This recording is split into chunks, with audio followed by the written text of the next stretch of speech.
অযোধ্যার রাম মন্দিরের অনুদান ব্যবস্থাপনায় কথিত অনিয়ম ও চুরির অভিযোগ নিয়ে প্রতিবেদন প্রকাশ করা সাংবাদিক অভিষেক উপাধ্যায়ের বিরুদ্ধে উত্তরপ্রদেশ পুলিশের দায়ের করা এফআইআরকে কেন্দ্র করে গুরুত্বপূর্ণ হস্তক্ষেপ করল সুপ্রিম কোর্ট।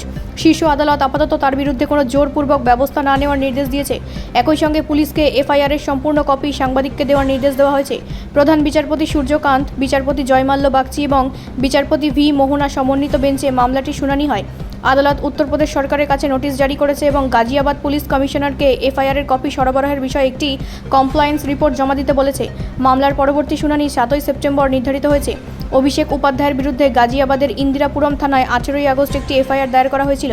অভিযোগের কেন্দ্রবিন্দুতে রয়েছে একটি কথিত রোড রেজ বা রাস্তার বিবাদ। ওই মামলায় তফসিলি জাতি ও উপজাতি আইনের ধারাও প্রয়োগ করা হয়েছে বলে বিভিন্ন প্রতিবেদনে উল্লেখ করা হয়েছে। উপাধ্যায়ের দাবি, এই মামলা তার সাংবাদিকতার কাজের সঙ্গে যুক্ত এবং তাকে হয়রানি ও ভয় দেখানোর উদ্দেশ্যেই দায়ের করা হয়েছে। সাংবাদিকের পক্ষের আইনজীবী আদালতে দাবি করেন, অযোধ্যার রাম মন্দিরের অনুদান নিয়ে কথিত দুর্নীতি ও অনিয়ম প্রকাশ্যে আনার পর থেকেই উপাধ্যায় চাপের মুখে পড়েছেন। তার দাবি, অভিযোগগুলি ভিত্তিহীন এবং ঘটনাস্থলের সিসিটিভি ফুটেজ তদন্তে প্রকৃত তথ্য সামনে আসতে পারে। সেই কারণে সংশ্লিষ্ট সিসিটিভি ও অন্যান্য ইলেকট্রনিক প্রমাণ সংরক্ষণের আবেদন জানানো হয়েছে।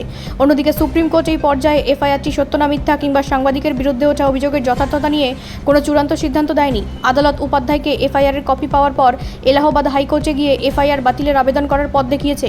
শীর্ষ আদালতের এই অন্তর্বর্তী নির্দেশকে সংবাদ মাধ্যমের স্বাধীনতা ও সাংবাদিকদের আইনি সুরক্ষার বৃহত্তর প্রশ্নের সঙ্গেও দেখা হচ্ছে।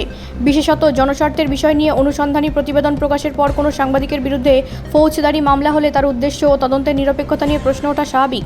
তবে এই মামলার অভিযোগগুলির সত্যতা নির্ধারণের দায়িত্ব সংশ্লিষ্ট আদালত ও তদন্তকারী সংস্থারই। এদিকে উপাধ্যায়ের মামলায় সুপ্রিম কোর্টের হস্তক্ষেপের ফলে আপাতত তার গ্রেফতারের আশঙ্কা দূর হয়েছে। একই সঙ্গে পুলিশের কাছে এফআইআরের কপি সরবরাহের নির্দেশ দেওয়ায় মামলার অভিযোগগুলি স্পষ্টভাবে জানানোর সুযোগ তৈরি হলো। আগামী 7 সেপ্টেম্বর শুনানিতে এই মামলার পরবর্তী আইনি পদক্ষেপের দিকটি আরও পরিষ্কার হতে পারে। ব্যুরো রিপোর্ট, রাষ্ট্রীয় প্রসার বাংলা।